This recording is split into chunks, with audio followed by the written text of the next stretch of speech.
ಹರಿ ಓಂ ನಮಸ್ಕಾರ. ನನ್ನ ಹೆಸರು ಕೃಷ್ಣ ಕೆಂಭಾವಿ ಅಂತ ತಿಳ್ಕೊಂಡು ಈ ಪಯೋನಿಧಿ ಗೋಧಾಮದ ಗೋಸೇವಕ ಅಂತ ತಿಳ್ಕೊಂಡು ಈ ಗೋಧಾಮ ಗುಲ್ಬರ್ಗ ನಗರದಿಂದ ಸುಮಾರು ಒಂದು 12 ಕಿಲೋಮೀಟರ್ ದೂರದಲ್ಲದ. ಇದು ಸಯ್ಯದ್ ಚುಂಚೋಳಿ ಸರ್ವೇದಾಗ ಬರೋದು, ಜಂಬಗಿ ಮತ್ತು ಅಷ್ಟಗಿ ರಸ್ತೆಗಳ ಮಧ್ಯದಲ್ಲಿ ಇದು ಬರ್ತದೆ. ಇದು ನಮ್ಮ ಗೋಮಂದಿರ ಸಪ್ತ ಗೋ ಪರಿಕ್ರಮ ಅಂತ ತಿಳ್ಕೊಂಡು. ಸಪ್ತ ಅಂದರೆ 7, ಗೌ ಅಂದರೆ ಆಕಳು, ಪರಿಕ್ರಮ ಅಂದರೆ ಪ್ರದಕ್ಷಿಣೆ ಅಂತ ಅರ್ಥ. ಇದರ ಉದ್ದೇಶ ಏನು? ಇದನ್ನು ಸರಿ ಭೀಷ್ಮ ಪಿತಾಮಹರು ಶಿರಸ್ಸಯ್ಯ ಆದಾಗ ಆಕಳ ಬಗ್ಗೆ ಮಹತ್ವವನ್ನು ತಿಳಿಸ್ಕೊಡ್ತಾರೆ. ಈ ಆಕಳು ಗಾವೋ ವಿಶ್ವಸ್ಯ ಮಾತರಹ ಅಂತ ಕರಿತೀವಿ ನಾವು. ಅಂದ್ರೆ ವಿಶ್ವದ ತಾಯಿ ಆಕಳು ಅಂತ ತಿಳ್ಕೊಂಡು ಅದಕ್ಕೆ ಈ 7 ಆಕಳುಗಳ ಕಟ್ಟೋ ಉದ್ದೇಶ. ನಾವು ಈ 3 ಲೋಕಗಳಲ್ಲಿ 14 ಭುವನಗಳನ್ನು ನೋಡ್ತೀವಿ. ಅಂದ್ರೆ ನಮ್ಮ ನಾಭಿ ಕೆಳಭಾಗದಲ್ಲಿ 7 ಭುವನಗಳವ, ನಾಭಿ ಮೇಲ್ಭಾಗದಲ್ಲಿ 7 ಭುವನಗಳವ. ಅಂದ್ರೆ ಈ ಆಕಳ ಕಾಲುಗಳಿಂದ ಈ ಕೆಳಗಿನ 7 ಭುವನಗಳ ವೈಬ್ರೇಷನ್ ಆಕಳ ಮೈಯೊಳಗೆ ಬರ್ತದೆ. ಅದೇ ರೀತಿ ಮೇಲ್ಭಾಗದಿಂದ 7 ಭುವನಗಳನ್ನು ನಾವು ಟಚ್ ಮಾಡ್ತೀವಿ. ಅದಕ್ಕೆ ಒಂದು ಆಕಳನ್ನು ಮುಟ್ಟಿದ್ರೆ ನಾವು 14 ಭುವನಗಳಿಗೆ ಟಚ್ ಮಾಡೋದಷ್ಟು ವೈಬ್ರೇಷನ್ಸ್ ನಮ್ಮ ಮೈಯೊಳಗೆ ಬರ್ತದೆ ಅಂತ ಪ್ರತೀತಿ. ಇನ್ನು ಈ ಆಕಳಿಗೆ ಮಾತೆ ಅಂತ ಕರೀಲಿಕ್ಕೆ ಕಾರಣ ಏನು? ಇದೊಂದು ಪ್ರಶ್ನೆ ಉದ್ಭವಿಸ್ತದೆ. ಬೇರೆ ಪ್ರಾಣಿಗಳೆಲ್ಲ ಭಗವಂತ ಸೃಷ್ಟಿ ಮಾಡಿದ್ದು ಅವಕ್ಕೂ ನಾವು ಮಾತೆ ಅಂತ ಕರಿಬಹುದಲ್ಲ. ಆದ್ರೆ ವಿಶೇಷ ಏನಪ್ಪಾ ಅಂದ್ರೆ ನಮ್ಮ ತಾಯಿ, ನನ್ನ ಕುಟುಂಬದಲ್ಲಿ, ನನ್ನ ಮಗಳಲ್ಲಿ, ನನ್ನ ಅಕ್ಕ ತಂಗಿದರಲ್ಲಿ ಏನು ಗುಣಗಳವನು ಆ 32 ಗುಣಗಳನ್ನ ನಾವು ಆಕಳು ಒಂದೇ ಒಂದು ಜೀವಿಯಲ್ಲೇ ಕಾಣ್ತೀವಿ, ಉಳುಕಿ ಜೀವಿಗಳೆಲ್ಲ ಕಾಣಂಗಿಲ್ಲ. ಉದಾಹರಣೆ ಹೇಳ್ಬೇಕಾಗಿತ್ತಂದ್ರೆ ಆಕಳು 9 ತಿಂಗಳ 9 ದಿವಸಿಗೆ ಡೆಲಿವರಿ ಆಗೋದು, ಮನುಷ್ಯರು ಕೂಡ ಅದೇ ರೀತಿ ಅಂತ ತಿಳ್ಕೊಂಡು ಈ ಅನೇಕ ಉದಾಹರಣೆಗಳನ್ನು ನಾವು ಆಕಳ ಬಗ್ಗೆ ಕೊಡಬಹುದು. ಇಲ್ಲಿ ನಾವು ರಾಧಾಕೃಷ್ಣನ ಮೂರ್ತಿ ಮಧ್ಯಭಾಗದಲ್ಲದ, ಸುತ್ತ 7 ಆಕಳುಗಳಿರ್ತಾವ. ಅದಕ್ಕೆ ನಾನು ಈಗಾಗಲೇ ಹೇಳ್ದ ಆರ್ ಫಿಗರ್ ವೆರಿ ಇಂಪಾರ್ಟೆಂಟ್ ಅಂತ ತಿಳ್ಕೊಂಡು. 1 ಜ್ಞಾನ, 3 ಜ್ಞಾನ ಭಕ್ತಿ ವೈರಾಗ್ಯ, 5 ಜ್ಞಾನ ಭಕ್ತಿ ವೈರಾಗ್ಯ ಆಯುಷ್ಯ ಆರೋಗ್ಯ, 7 ಜ್ಞಾನ ಭಕ್ತಿ ವೈರಾಗ್ಯ ಆಯುಷ್ಯ ಆರೋಗ್ಯ ಸೌಭಾಗ್ಯ ಸಂತತಿ ಅಂತ ತಿಳ್ಕೊಂಡು ಈ ರೀತಿ ಕಾನ್ಸೆಪ್ಟ್ ಇಟ್ಕೊಂಡು ಈ 7 ಆಕಳುಗಳನ್ನ ನಾವು ಗುಡಿ ಒಳಗೆ ಆಲ್ಟರ್ನೇಟ್ ಡೇಟ್ ಚೇಂಜ್ ಮಾಡ್ತಿರ್ತೀವಿ. ಆಕಳುಗಳನ್ನ ಒಂದೇ ಕಡೆ ಕಟ್ಟಂಗಿಲ್ಲ. ಈಗ ಕೆಲವೊಂದು ಆಕಳುಗಳು ಮೈಲಿಕ್ಕೆ ಹೋಗ್ಯಾವ, ಅವು ಬಂದ್ಕೊಳ್ಳಿ ಅವು ಕಟ್ತೀವಿ, ಇವಾಗ ಮೈಲಿಕ್ಕೆ ಬಿಡ್ತೀವಿ ನಾವು. ಇಲ್ಲೆಲ್ಲ ನಾವು ಇದರ ಬಗ್ಗೆ ಬರ್ದೀವಿ, ಕಾರಣಗಳನ್ನ ಬರ್ದೀವಿ. ಯಾವ ರೀತಿ ಅಯೋಧ್ಯ ಮಥುರ ಮಾಯಾ ಕಾಶಿ ಕಾಂಚಿ ಅವಂತಿಕ ಪುರಿ ದ್ವಾರಾವತಿ ಚೈವ ಸಪ್ತೈತ ಮೋಕ್ಷದಾಯಕ ಅಂತ ತಿಳ್ಕೊಂಡು. ಅದೇ ರೀತಿ ಚಿರಂಜೀವಿಗಳು ಅಶ್ವತ್ಥಾಮೋ ಬಲಿರ್ವ್ಯಾಸೋ ಹನುಮಾಂಶೋ ಭೀಷಣ ಕೃಪ ಪರಶುರಾಮಶ್ಯ ಸಪ್ತೈತ ಚಿರಂಜೀವಿನಃ ಅಂತ ತಿಳ್ಕೊಂಡು. ನದಿಗಳು ಗಂಗೆ ಚ ಯಮುನೆ ಚೈವ ಗೋದಾವರಿ ಸರಸ್ವತಿ ನರ್ಮದೆ ಸಿಂಧು ಕಾವೇರಿ ಜಲಸ್ಮಿನ್ ಸನ್ನಿಧಾನ ಕೊರು ಅಂತ ತಿಳ್ಕೊಂಡು ನಮ್ಮ ಬದುಕು ಹೆಂಗಾಗಿರ್ಬೇಕು? ಗಾವೋ ಮಮಾಗ್ರತೋ ನಿತ್ಯಂ ಗಾವಃ ಪೃಷ್ಠತ ಏವಚ ಗಾವೋ ಸರ್ವಸ್ತಶ್ಚೈವ ಗಾವಂ ಮಧ್ಯೆ ವಸಾಮ್ಯಹಂ. ನಾವು ಆಕಳ ಮಧ್ಯದಲ್ಲಿ ಇರಬೇಕು ಅನ್ನೋ ತಾತ್ಪರ್ಯ. ಅದೇ ರೀತಿ ನಮ್ಮ ವೇದಗಳು, ಪುರಾಣಗಳು ಋಗ್ವೇಜೋ ಸಾಮಾರ್ಥರ್ವಶ್ಚ ಭಾರತಂ ಪಂಚರಾತ್ರಕಂ ಮೂಲ ರಾಮಾಯಣಂ ಚೈವ ಶಾಸ್ತ್ರಮಿತ್ಯಾಭಿಧೀಯತೆ ಅಂತ ತಿಳ್ಕೊಂಡು. ಋಷಿಗಳು 7 ಮಂದಿ, ಕಶ್ಯಪೋತ್ರಿ ಭರದ್ವಾಜೋ ವಿಶ್ವಾಮಿತ್ರ ತಥಾ ಗೌತಮಃ ಜಮದಗ್ನಿ ವಸಿಷ್ಠ ಸಪ್ತೈತೆ ಋಷಯ ಸ್ಮೃತ ಅಂತ ತಿಳ್ಕೊಂಡು. ಪರ್ವತಗಳು 7, ಮಹೇಂದ್ರೋ ಮಲಹಸ್ಸಯ್ಯೋ ದೇವತಾತ್ಮ ಹಿಮಾಲಯ ದೇಯೋ ರೈವತ ಗೋವಿಂದೋ ಗಿರಿಶ್ಚಾರ ವಲಿಸ್ತತ ಅಂತ ತಿಳ್ಕೊಂಡು. ಈ ಸಪ್ತಗೋ ಪರಿಕ್ರಮ ಮಂದಿರದಲ್ಲಿ 1 ಪ್ರದಕ್ಷಿಣೆ ಹಾಕಿದ್ರೆ ಸಾಕು, ನಮ್ಮ ಪಾಪಗಳು ಪರಿಹಾರ ಆಗ್ತಾವ ಅಂತ ತಿಳ್ಕೊಂಡು. ಆಮೇಲೆ ಈ ಆಕಳು ಹೆಂಗದಪ್ಪ ಅಂತಂದ್ರೆ ನಾವು ಹೇಳ್ಬೇಕಾಗಿತ್ತಂದ್ರೆ ಆಕಳು ಎಲ್ಲ ರೀತಿಯಿಂದಲೂ ಕೂಡ ನಮ್ಮನ್ನ ಪಾಸಿಟಿವ್ ಎನರ್ಜಿ ಒಳಗೆ ಹಾಕ್ಲಿಕ್ಕೆ ಉಪಯೋಗ್ತಾವ. ನಾವೇನು ಇವತ್ತು ಯಾಕಂದ್ರೆ ಆಕಳ ಈ ಇದ್ರ ಮೇಲೆ ನಾವು ಗಂಗೆ ಮೇಲೆ ಕೈ ಆಡಿಸಿದ್ರೆ BP ಕೂಡ ಕಮ್ಮಿ ಆಗ್ತದೆ. ಅಷ್ಟು ಬೇರೆ ಬೇರೆ ತಳಿಗಳ ಆಕಳುಗಳು ಇಲ್ಲಿ ನಾವು ನೋಡ್ಲಿಕ್ಕೆ ಸಾಧ್ಯ ಅದ. ಜನರು ಇಲ್ಲಿ ಸಾಮಾನ್ಯವಾಗಿ ಬರ್ತಿರ್ತಾರೆ ತಮ್ಮ ಹುಟ್ಟುಹಬ್ಬವನ್ನು ಆಚರಿಸ್ಲಿಕ್ಕೆ ಅಥವಾ ಮ್ಯಾರೇಜ್ ಡೇ ಆಚರಿಸ್ಕೊಳ್ಳಿಕ್ಕೆ ಬಂದು ಆಕಳಿಗೆ ಮೇವು ಕೊಟ್ಟು ಹೋಗ್ತಾರೆ. ಇದನ್ನ ನಡೆಸಲಿಕ್ಕೆ ಕೆಲವೊಬ್ರು ಹೆಲ್ಪ್ ಮಾಡ್ತಿರ್ತಾರೆ. ಇದು ಸಾರ್ವಜನಿಕವಾಗ್ಯದ, ಟ್ರಸ್ಟ್ ಅಂತ ನಾವು ಮಾಡ್ಕೊಂಡಿವಿ. ಇಲ್ಲಿ 7 ಆಕಳುಗಳ ಪ್ರತಿಷ್ಠಾಪನೆ ಮಾಡಿದ್ದು.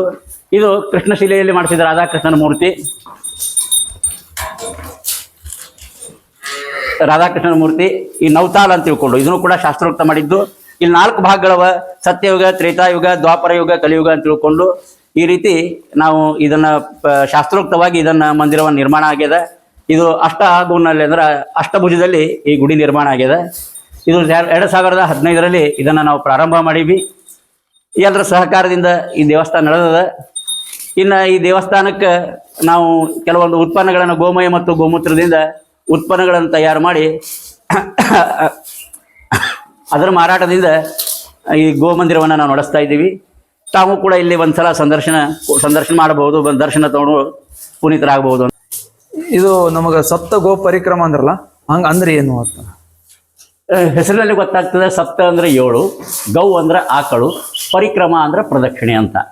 ಅಂದ್ರೆ 7 ಆಕಳಗಳ, ಜೀವಂತ ಆಕಳಗಳ ಪ್ರದಕ್ಷಿಣೆ ಅಂತ. ಅದಕ್ಕೆ ನಾವು ಸಪ್ತ ಗೋ ಪರಿಕ್ರಮ ಅಂತ ಕರಿತೀವಿ.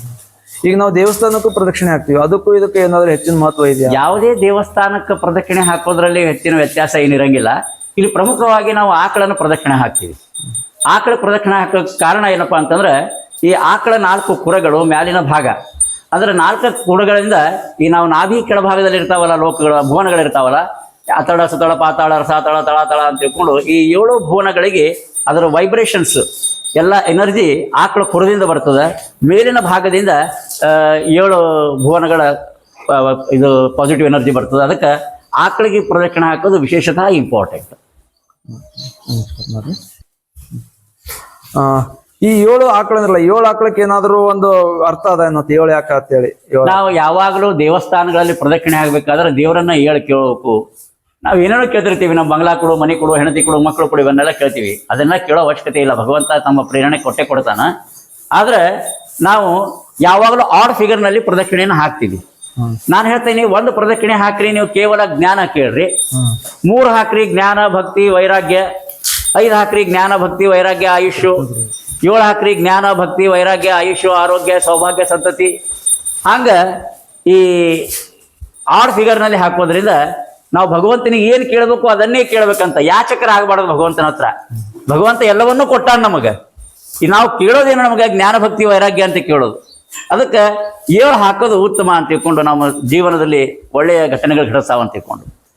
ಈ ಪರಿಕ್ರಮೆ ಮಾಡ್ಬೇಕಾದ್ರೆ ಏನಾದ್ರು ಪಾಲಿಸ್ಬೇಕಾದ ನಿಯಮ ಅದಾವೇನು? ನಿಯಮಗಳಿಲ್ಲ. ಪರಿಕ್ರಮ ಮಾಡಬೇಕಾಗಿತ್ತು ಅಂತಂದ್ರೆ ಮನಃಶುದ್ಧಿ ಆತ್ಮಶುದ್ಧಿಗಾಗಿ ನಾವು ಪರಿಕ್ರಮ ಮಾಡೋದು.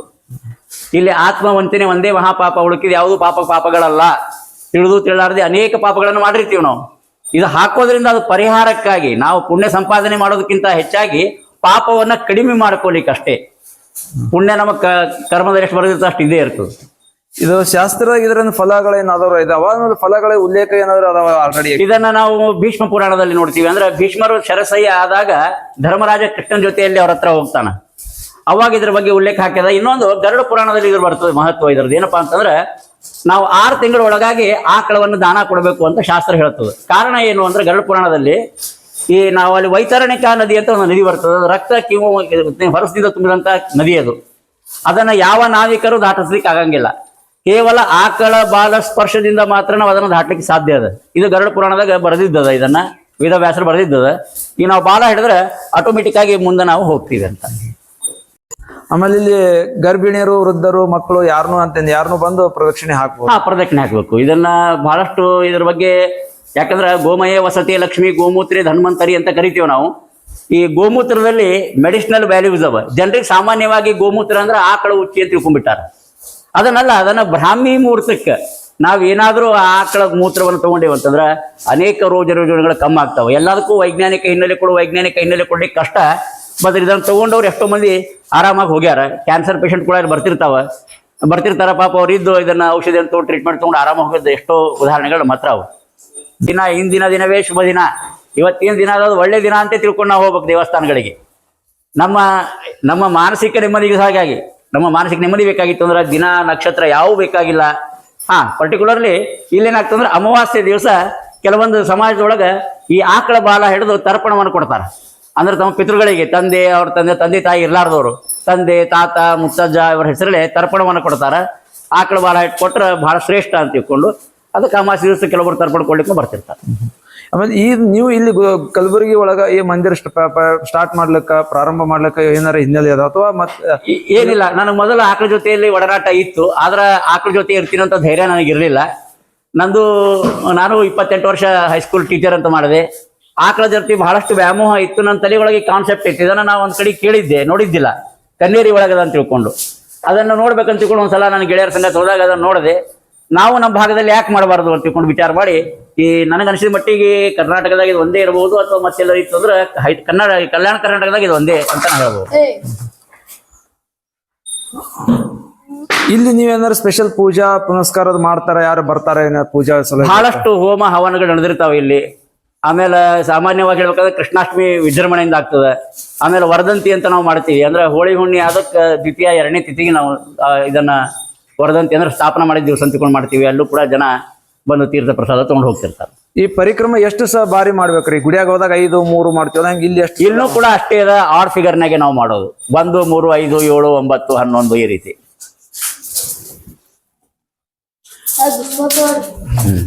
ಆಮೇಲೆ ಇಲ್ಲಿ ನಾವು ಭಕ್ತರ ಗುಡಿಗೆ ಬಂದಾಗ ಮತ್ತೆ ಏನೇನ್ ಸುತ್ತ ಈ ಗುಡಿ ಬಿಟ್ಟು ಮತ್ತೇನ್ ಇಲ್ಲಿ ನೋಡ್ಬೋದು ನಾವು? ನಾವು ಇಲ್ಲಿ ಗೋ ಉತ್ಪನ್ನಗಳನ್ನು ತಯಾರು ಮಾಡ್ತೀವಿ. ಆಮೇಲೆ ಕೆಲವೊಂದ್ಸಲ ಪಾಠ ಪ್ರವಚನಗಳು ಇರ್ತಾವೆ ಇಲ್ಲಿ, ಅದನ್ನ ಕೇಳ್ಬೋದು. ಆಮೇಲೆ ಪಕ್ಕದಲ್ಲೇ ಒಂದು 60 ಎಕರೆ ಕೆರೆ ಇದೆ, ಕೆರೆ ನೋಡ್ಬೋದು. ಆಮೇಲೆ ಇಲ್ಲಿ ನೇಚರ್ನಾಗ ಇದ್ದಂಗೆ ಆಗ್ತದೆ, ಎಲ್ಲನೂ ಕೂಡ ಚಲೋ ಅನಿಸ್ತದೆ. ಆಮೇಲೆ ಇಲ್ಲಿ ಯಾರಾದ್ರೂ ಆಸಕ್ತಿ ಇದ್ದವರು ಒಂದ್ ರಾತ್ರಿ ಬಂದು ಇರಪ್ಲೆ ಏನಾದ್ರು ವ್ಯವಸ್ಥೆ ಅದ? ಬೇಕಾದಂಗೆ ಅದ, ದೊಡ್ಡ ಶೆಡ್ ಅದ, ಇರ್ಲಿಕ್ಕೆ ನೀರಿನ ವ್ಯವಸ್ಥೆ ಅದ, ಟಾಯ್ಲೆಟ್ ಅದ, ಬಾತ್ರೂಮ್ ಅದ, ಯಾವ ತೊಂದರೆಗಳು ಇಲ್ಲಿಲ್ಲ. ಆಮೇಲೆ ಇಲ್ಲಿ ನೀವು ಆಕಳ ಉಳಿಸಕ್ಕೆ ಮತ್ತೆ ಇದು ಮೇವಿಗೆ ಅದ ಯಾವ ರೀತಿ ವ್ಯವಸ್ಥೆ ಮಾಡ್ಕೊಂಡಿದ್ರಿ? ದುಡ್ಡು ಅಥವಾ ಇರ್ಬೋದು? ನನಗ ಒಂದಿಬ್ರು ಗೆಳೆಯರು ಇದ್ದಾರೆ, ಮೇವಿಗೆ ಸ್ವಲ್ಪ ಸಹಾಯ ಮಾಡ್ತಾರ ಅವರು. ಉಳಿದದನ್ನ ನಾವು ಈ ಗೋಮಯ ಮತ್ತು ಗೋಮೂತ್ರದಿಂದ ಉತ್ಪನ್ನಗಳನ್ನು ತಯಾರು ಮಾಡ್ತೀವಿ. ಇಲ್ಲಿ ಅಂಗಡಿ, ಸ್ವದೇಶಿ ಅಂಗಡಿಗಳು ಸ್ವದೇಶಿ ಅವರು ಕೂಡ ಹೆಲ್ಪ್ ಮಾಡ್ತಿರ್ತಾರೆ. ಅವ್ರ ಹತ್ರ ಮಟೀರಿಯಲ್ ಕೊಡ್ತೀವಿ, ಇವನ್ನೆಲ್ಲ ಸಾಮಾನು ಕೊಡ್ತೀವಿ, ನಮ್ಗೆ ಸಹಾಯ ಆಗ್ತದೆ. ಅಂದ್ರೆ ಕೈ ಚಾಚಿ ಬಿಡುವಂಗಿಲ್ಲ, ಕೈ ಎತ್ತಿ ಕೊಡುವಂಗಿಲ್ಲ, ಆಕಳಗಳು ಸುರಕ್ಷಿತ ಅಷ್ಟೇ. ಇಲ್ಲಿ ನಾವು ಗುಡಿಗೆ ಬರ್ಬೇಕಾಗಿತ್ತು ಅಂದ್ರೆ ಇಲ್ಲಿ ಯಾರಿಗೆ ಸಂಪರ್ಕ ಮಾಡ್ಬೇಕು? ಅವ್ರ ನಂಬರ್ ಹೇಳ್ತೀರಿ? ಸಂಪರ್ಕ ಮಾಡ್ಲಿಕ್ಕೆ ನನ್ನ ನಂಬರ್ 2 ನಂಬರ್ಗಳವ. ಆ 2 ನಂಬರ್ಗಳು, ಒಂದೇದ್ದು 7019282943 ಅಂತ ತಿಳ್ಕೊಂಡು ಇದು ನನ್ನ ಹತ್ರ ಇರ್ತದೆ. ಇನ್ನೊಂದು ನಂಬರ್ ಅದ 9480441134 ಅಂತ ತಿಳ್ಕೊಂಡು. ಇನ್ನು 28 ವರ್ಷ ಟೀಚರ್ ಆಗಿದ್ದೀನಿ ಅಂತ ಹೇಳಿದ್ರಿ. ಹೌದು. ಟೀಚರ್ ವೃತ್ತಿಯಿಂದ ಒಮ್ಮೆ ಗೋಪಾಲನೆಗೆ ಬರ್ಲಿಕ್ಕೆ ಏನ್ ಕಾರಣ? ನನಗೆ ಯಾಕೆ ಏನು ಆಕಳ ಸೇವೆ ಮಾಡ್ಬೇಕಂತ ಮೊದಲಿನ ಭಾವನೆ ಇತ್ತು ಅಂತ ತಮಗೆ ಹೇಳಿದ್ದೆ ನಾನು ಮೊದಲೇ. ಆದ್ರೆ ನನಗೆ ಕಟ್ಟುವಂಥ ಆಕಳನ್ನ ತೊಗೊಂಬರೋಂಥ ಪರಿಸ್ಥಿತಿ ನನಗಿರಲಿಲ್ಲ. ಹೇಗೋ ಏನೋ ಮಾಡಿ ಒಂದು 1998ರಲ್ಲಿ ಒಂದು ಆಕಳನ್ನು ತೊಗೊಂಬಂದೆ. ಒಂದು ಆಕಳದಿಂದ ಸಂಖ್ಯೆ ಜಾಸ್ತಿ ಆಗ್ಲಿಕ್ಕಿತ್ತು. ಆಮೇಲೆ ನನ್ನ ಗೆಳೆಯ ಒಬ್ಬ ಅನಂತ್ ಎಲ್ ಕುಲಕರ್ಣಿ ಅಂತ ತಿಳ್ಕೊಂಡು ಅವನು ಕೇಳ್ದ, ಇದೇನು ಮಾಡ್ಬೇಕಂತ ಮಾಡಿ ಇಷ್ಟೆಲ್ಲ ಆಕಳಗಳು ಜಮಾ ಮಾಡಿ, ನಾನು ಒಂದು ಗೋ ಮಂದಿರ ಮಾಡ್ಬೇಕಂತ ಮಾಡಿ. ನನಗೆ ಗೋಶಾಲೆ ಅನ್ನಂಗಿಲ್ಲ ಇದಕ್ಕೆ. ಯಾಕಂದ್ರೆ ಯಾವಾಗ ನಾವು 33 ಕೋಟಿ ದೇವತೆಗಳ ಆಕಳಲ್ಲಿ ಇರ್ತಾವಂದ್ರೆ ಶಾಲೆ ಅನ್ನೋದಕ್ಕಿಂತ ಮಂದಿರ ಅಥವಾ ಧಾಮ ಅನ್ನೋದು ಗುಣ ಅಂತ ತಿಳ್ಕೊಂಡು ಇದು ಅವನ ಸಹಾಯದಿಂದ ಇದು ನಿರ್ಮಾಣ ಮಾಡ್ತೀವಿ ನಾವು. ಇದು ಕಲಬುರಗಿಯಿಂದ ಬರ್ಬೇಕಾದ್ರೆ ಯಾವ ರೀತಿ ಬರ್ಬೇಕ್ರಿ ಇಲ್ಲಿ? ನೀವು ಕಲಬುರಗಿಯಿಂದ ಬರ್ಬೇಕಾದ್ರೆ ಒಂದೇದು ಬಂಬು ಬಜಾರ್ ಅಂತ ಬರ್ತದೆ, ಅಲ್ಲಿಂದ straight Sultanpur cross Jambagi road ಅಂತ ಹೇಳಿದ್ರೆ ಬರ್ಬೋದು. ಇಲ್ಲಪ್ಪ ಅಂತಂದ್ರೆ ನೀವು ಆಳಂದ್ ಚೆಕ್ ಪೋಸ್ಟ್ದಿಂದ ಸುಲ್ತಾನ್ಪುರ್ ಕ್ರಾಸು ಜಂಬಗಿ ರೋಡ್ ಬರ್ಬೋದು, ಅಥವಾ ಹುಮ್ನಾಬಾದ್ ಕ್ರಾಸ್ದಿಂದ ಸುಲ್ತಾನ್ಪುರ್ ಕ್ರಾಸು ಜಂಬಗಿ ರೋಡ್ ಅಂತ ಬರ್ತದೆ. ಸುಲ್ತಾನ್ಪುರ್ ಕ್ರಾಸಿಗೆ ಬಂದು ಮುಂದೆ ಚಿಂಚೋಳಿ ಮುಂದೆ 7 ಕಿಲೋಮೀಟರ್ ಆಗ್ತದೆ. ಜಂಬಗಿ ರೋಡ್ ಅಂತ ಹೇಳಿದ್ರೆ ಯಾರಾದ್ರೂ ತೋರಿಸ್ತಾರೆ. ಅಲ್ಲಿ ಚಕ್ರಕಟ್ಟ ಅಂತ ಬರ್ತದೆ. ಒಂದು ಬಲಭಾಗದಲ್ಲಿ ಗಣದಿರಗಡ ಕಮಾನ್ ನೋಡ್ತೀವಿ, ಎಡಭಾಗದಲ್ಲಿ ನಾವು ಗೋ ಮಂದಿರದ ಬೋರ್ಡ್ ಅನ್ನು ನೋಡ್ತೀವಿ. ಅಲ್ಲಿ ಬೋರ್ಡ್ ಹಾಕಿರಿ? ಅಲ್ಲಿ ಬೋರ್ಡ್ ಹಾಕಿವಿ. ಗುಲ್ಬರ್ಗಲ್ಲಿ ರಿಂಗ್ ರೋಡ್ ನಿಂದ ಎಷ್ಟು ದೂರ ಆಗುತ್ತೆ? ರಿಂಗ್ ರೋಡ್ನಿಂದ 7 ಕಿಲೋಮೀಟರ್ ಆಗುತ್ತೆ. ಎಲ್ಲಾ ದೇವರು ಒಂದೇ. ಆದ್ರೆ ಕೃಷ್ಣನನ್ನ ಮಾಡೋದಕ್ಕಾದ್ರೆ ಕೃಷ್ಣ ಗೋಪಾಲ. ಎಲ್ಲಾ ದೇವತೆಗಳನ್ನ ನೋಡಿದಾಗ ಯಾವಾಗಲೂ ಆಕಳಗಳ ಜೊತೆಯಲ್ಲಿ ಇದ್ದವ ಕೃಷ್ಣನೇ. ಮತ್ತ ಅವನ ಆತ್ಮೀಯ ಸಖಿ ಯಾರಪ್ಪ ಅಂತಂದ್ರೆ ರಾಧೆ.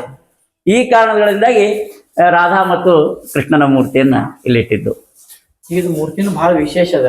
ಇದು ಯಾರು ಕೆತ್ತಿದ್ದು ಅಥವಾ? ಇದನ್ನ ಗುಲ್ಬರ್ಗಾದರೆ ಒಬ್ರು ಗಣೇಶ್ ಶಿಲ್ಪಿ ಅಂತಿದ್ದಾರೆ, ಶಿಲ್ಪಿ ಅವರು ಅದನ್ನ ಕೆತ್ತಿದ್ದು. ಇದು ಕಲ್ಲು ಮಾತ್ರ, ಶಿಲೆ ಮಾತ್ರ ಕೃಷ್ಣ ಶಿಲೆ ಅಂತ ತಿಳ್ಕೊಂಡು ಮೈಸೂರಿನಿಂದ ತರಿಸಿದ್ದು. ಇದನ್ನ ಅವತಾರ ಅಂತ ತಿಳ್ಕೊಂಡು ಇದಕ್ಕೆ ಶಾಸ್ತ್ರೋಕ್ತ ಕಟ್ಟದಿದ್ದದನ್ನ 3 ಅಂಗಲಗಳಲ್ಲಿ ಒಂದೊಂದು ಭಾಗ ಬರ್ತದೆ, ದೇಹದ್ದು, ಕೈಕಾಲದ್ದು ಮತ್ತು ಸಿರದ್ದು ಅಂತ ತಿಳ್ಕೊಂಡು. 7 ಆಕಳಗಳನ್ನು ಗೋಮಂದಿರದಲ್ಲಿ ನೋಡಿದ್ವಿ. ಇನ್ನ ಹೆಚ್ಚಿನ ಆಕಳಗಳನ್ನ ಇಲ್ಲಿ ನಾವು ಈ ಕೊಟ್ಟಿಗೆದು 40x50 ಶೆಡ್ ಅದ ಇದೊಂದು. ಇಲ್ಲಿ ಉಳಿದ ಆಕಳಗಳನ್ನ ಕಟ್ತೀವಿ. ಈಗ ಇದ್ರಾಗ ಅರ್ಧ ಆಕಳ ಮೈಲಿಕ್ಕೆ ಹೋಗ್ಯಾವ ಅಂದ್ರೆ ಶಿಫ್ಟ್ ಮೇಲೆ ಹೋಗ್ತೀವಿ. ಇಲ್ಲಿ ನಮ್ಗೆ ಹೆಚ್ಚು ಜಾಗ ಮೈಸ್ಲಿಕ್ಕಿಲ್ಲ, ಅದಕ್ಕೆ 2 ಶಿಫ್ಟ್ಗಳನ್ನು ಮಾಡಿವಿ ನಾವು. ಮುಂಜಾನೆ 8ರಿಂದ 11:30 ತನಕ, ಆಮೇಲೆ 1ರಿಂದ 5 ತನಕ 2 ಶಿಫ್ಟ್ ಮಾಡ್ತೀವಿ. ಈ ಆಕಳಗಳನ್ನು ಮೈಲಿಕ್ಕೆ ಕರ್ಕೊಂಡು ಹೋಗ್ಬಿಡ್ತೀವಿ. ಇಲ್ಲಿ ಟೋಟಲಿ 41 ಆಕಳಗಳನ್ನು ನಾವು ನೋಡ್ತೀವಿ. ಕಣಿಕೆ ಇದೆಲ್ಲ ಸ್ಟಾಕ್ ಮಾಡ್ಕೊಂಡಿರ್ತೀವಿ. ಚಾಪ್ ಕೊಟ್ಟರು ಅದ ಇಲ್ಲಿ ನಮಗೆ. ಬಟ್ ಚಾಪ್ ಕೊಟ್ಟರೆ ನಾವು ಯೂಸ್ ಮಾಡಂಗಿಲ್ಲ, ಯಾಕಂದ್ರೆ ಆಕಳ ಮೆಲಕ್ ಹಾಕಬೇಕು. ಮೆಲಕ್ ಹಾಕಿದ್ರೆ ಅದು ಆರೋಗ್ಯ ಸರಿಯಾಗಿರುತ್ತೆ ಅಂತ ಹೇಳ್ತಾರೆ. ಅದಕ್ಕಾಗಿ ನಾವು ಕಣಿಕೆಯನ್ನು ಈ ಕಟ್ ಮಾಡೋ ಮಷಿನ್ದಿಂದ ಬೈ ಹ್ಯಾಂಡ್ ಅದನ್ನು ಕಟ್ ಮಾಡಿ ನಾವು ಕಣಿಕೆಯನ್ನು ಹಾಕ್ತೀವಿ ಅದಕ್ಕೆ.